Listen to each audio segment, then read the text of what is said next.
So Greg talked about this. We've been here since the mid-50s, all the way to today. Many of you remember when IBM sold us, many of you sold IBM products in 91 when we became Lexmark. But here we are today.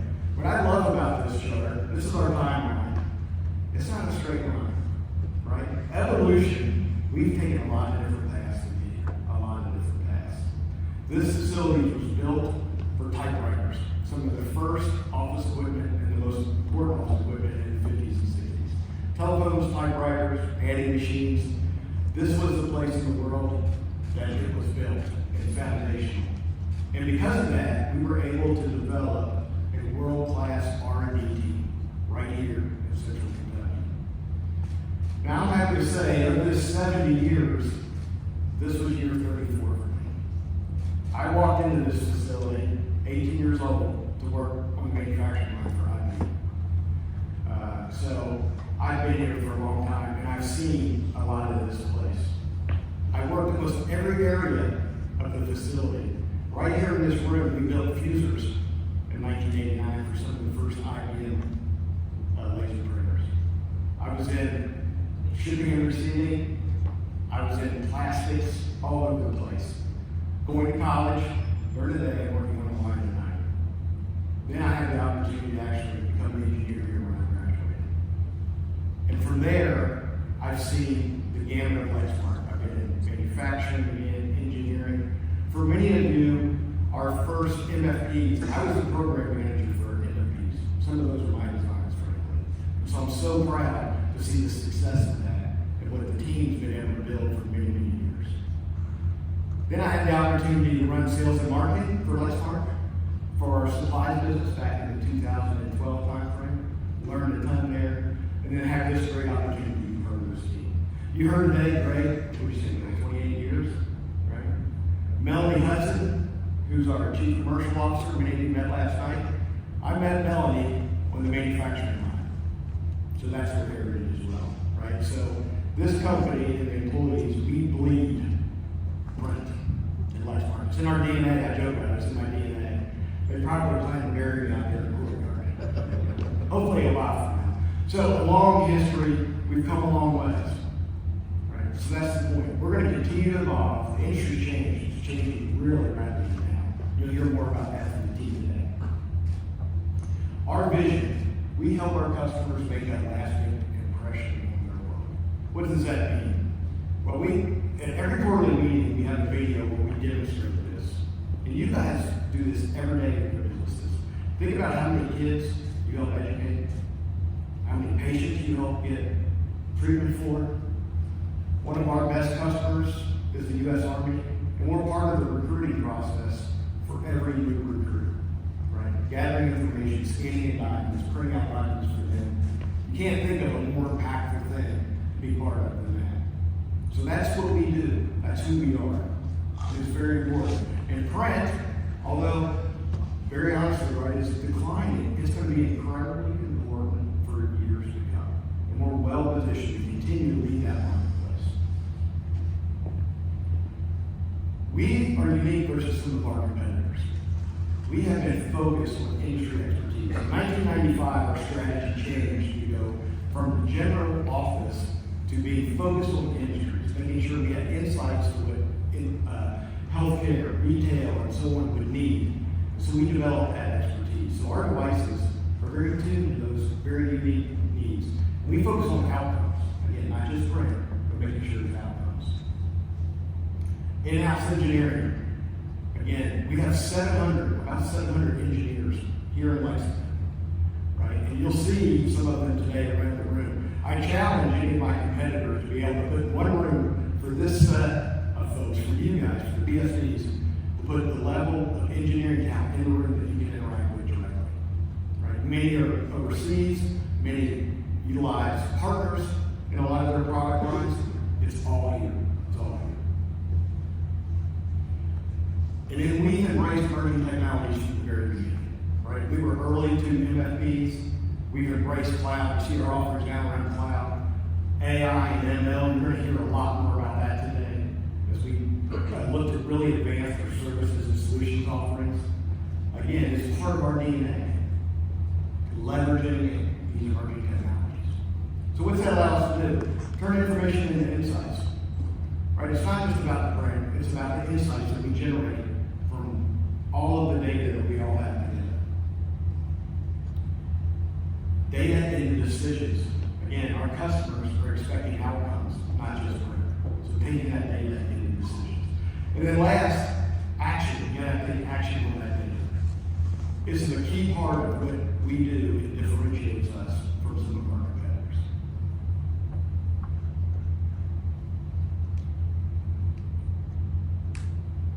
Some of us talk about we're in the print business, but we're really not, right? We create imaging and IoT solutions. We've been in IoT for more than 20 years. You guys have as well, right? We were doing IoT before IoT school, right? When you think about a device with the compute power on the edge that an MFP and the printer has, it was IoT before IoT was cool. And we've learned, and you'll see things today, over the last 20 plus years of our managed print services business, it's really differentiated us. Right now, where we can take all of that insight, all of that IoT data, and turn it into insights. We're a global leader. I know this team in here is North America focused, but we are a global leader. So our headquarters here in Lexington, Kentucky, Geneva, Switzerland, and in Singapore.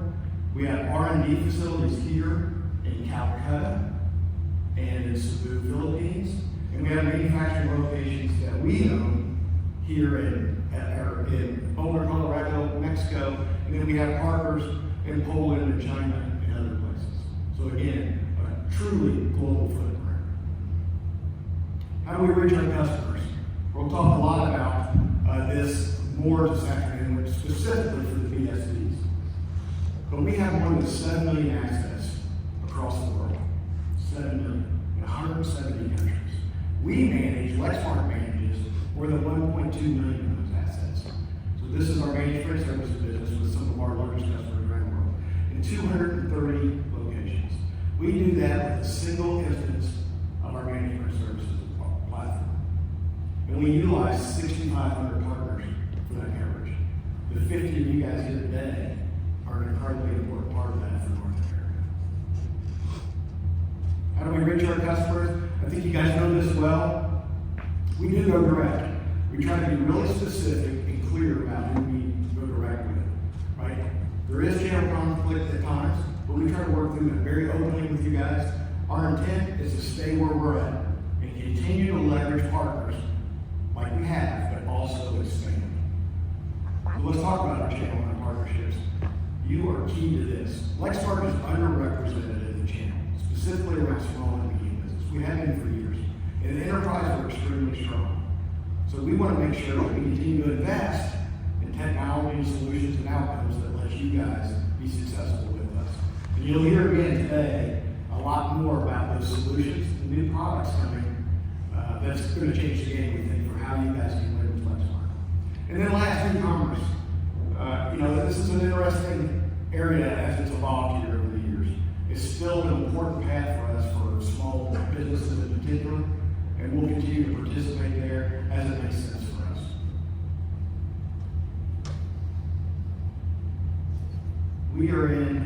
This is an incredibly important chart. This speaks to the credibility of Lexmark and what our customers see.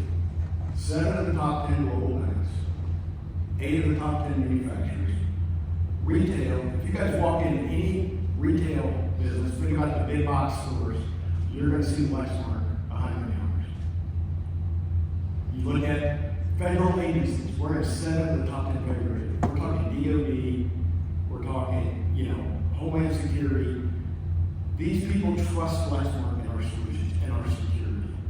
That is a great statement of confidence, right?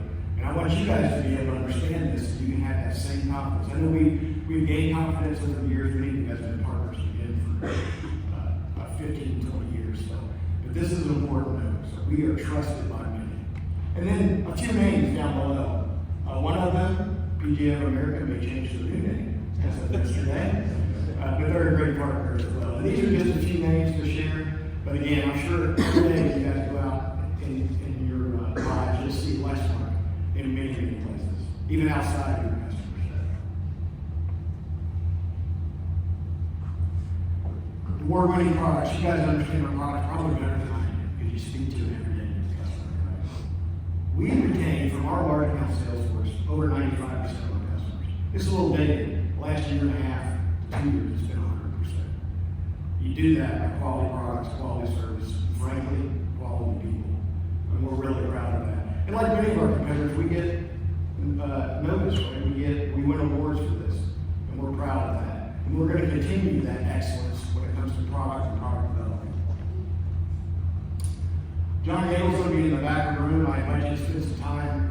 When you think about environmental, social, and governance, the environmental piece is becoming more and more important. So we made a goal to be carbon neutral by 2035. We're making great strides. Hopefully, John, I'll open the back door for you. We just put a 2 megawatt solar array on campus.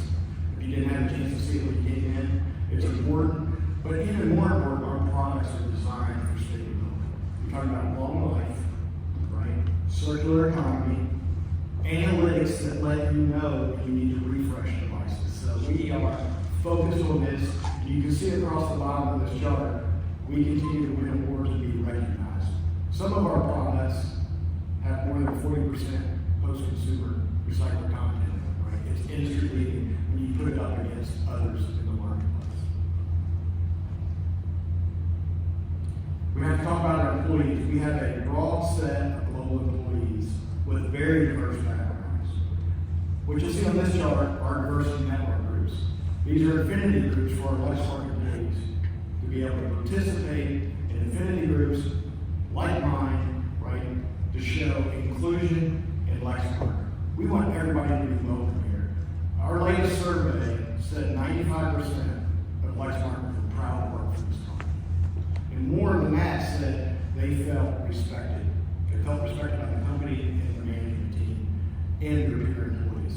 I couldn't be prouder of a remark than that. I told the team I wanted those extra 5 that weren't proud to work here. I'm going to find them and work themselves. Because it's important to us. That's part of our culture. And then once again, we get recognized, right, for being a great place to work. Across the bottom again, you'll see this represents virtually every jurisdiction we're in, from Asia to Europe to the U.S. to Latin America, across a lot of different awards. Again, we're very proud of our heritage here, treating our employees with respect and then building inclusion. There's about 8,000 of us. They are the lifeblood of this company.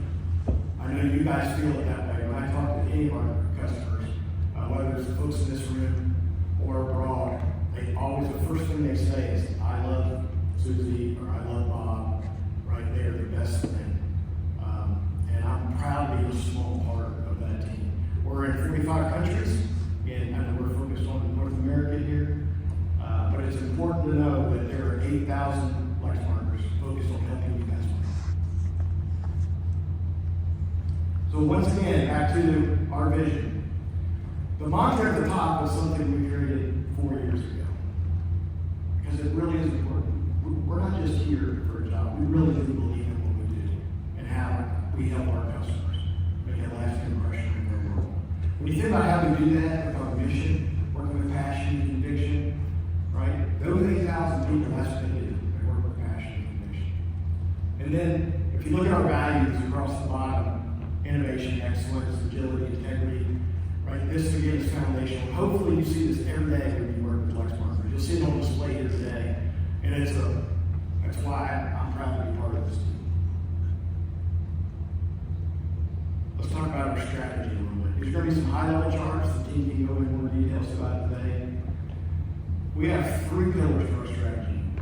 We are focused on winning in imaging. Let nobody think that we're not focused on winning in imaging. And we're going to do that by advancing our products. I think you've seen, we've rolled out products this year. We're rolling out more products next year. That's a hardware statement. We've got cloud solutions. We've got IoT solutions. We are here to help you win. And we are investing heavily in that. To do it, though, we have to have great partners, right? So partnerships are key for us. We're not going it alone. We never have. We never will, right? We got to have partners. But then we have to advance, right? We have to grow outside because just taking shares is really hard.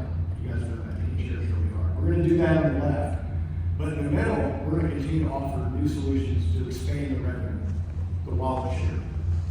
And then on the right, we're going to see some great things around IoT. We're also starting to take intellectual property that Lexmark has developed for the last 30 plus years outside of the energy space. Some exciting stuff. Some of it you may have seen around some heating technology that we've introduced to some folks in manufacturing and automotive. So we've got a lot of cool things here we're trying to leverage as well. So what are the results? How are we doing? There's been questions about what does Lexmark's success look like over the last few years. So in 2018, when I was interim, we put together this new strategy. And the base blue line is what the imaging industry has done and is predicted to do. So it was declining in 18 to 19. The pandemic came along, and you can see it's down 20 to 25%. Again, this is all industry globally, print industry. And then it started to slightly recover. Lexmark, with our previous strategy, was always outperforming the industry by a small amount. That's the green line. So you can see we were outperforming the industry, taking share and growing the green line. And we continue to do that. But that's not enough, right? We have to get back to a growth strategy. So you can see how we perform. Again, we're a private company, so we're sharing this at a high level. You can see how we performed through 22, right? So because of these initiatives, great partnerships like you, right, we're starting to get back to where we were pre-pandemic. And we have, again, our strategy, we've been on track. We missed our strategic outlook that we put in place in 2019 by 4% last year. So a strategy for growth, we only missed by 4%. So we're putting initiatives in place. So we're extremely excited about the progress we're making. So there's big questions. Is Lexmark, committed to imaging? Obviously, we're committed. We're continuing to invest. We're committed to the channel. So my last chart, we are better together. Matter of fact, Lexmark doesn't exist without partnerships. It doesn't, right? When you look at how we go to market, it is a key part of how we differentiate. And so I want to make sure that is crystal clear for this team. All right, we're investing every day in new technology for all of our customers. And we want to evolve with you. This industry is changing a bunch, right? Look at the announcement just a week and a half ago, right, with Rico and Toshiba. Industry consolidation is going to happen. What it looks like, I don't know, but it's going to happen. And what I can tell you is Lexmark's prepared to be a part of whatever that looks like going forward. With that, I want to say thank you and welcome to Lexington. Welcome to a 70-year-old infrastructure building. Some of you guys probably have flashbacks from the good old days of a manufacturing environment. But we love it here. Leverage this opportunity to grab us by the collar and get your questions answered. All right, we're here for you. So Clark, let me hand it back to you. I'm still looking for my quota that you gave me last night. It's going to be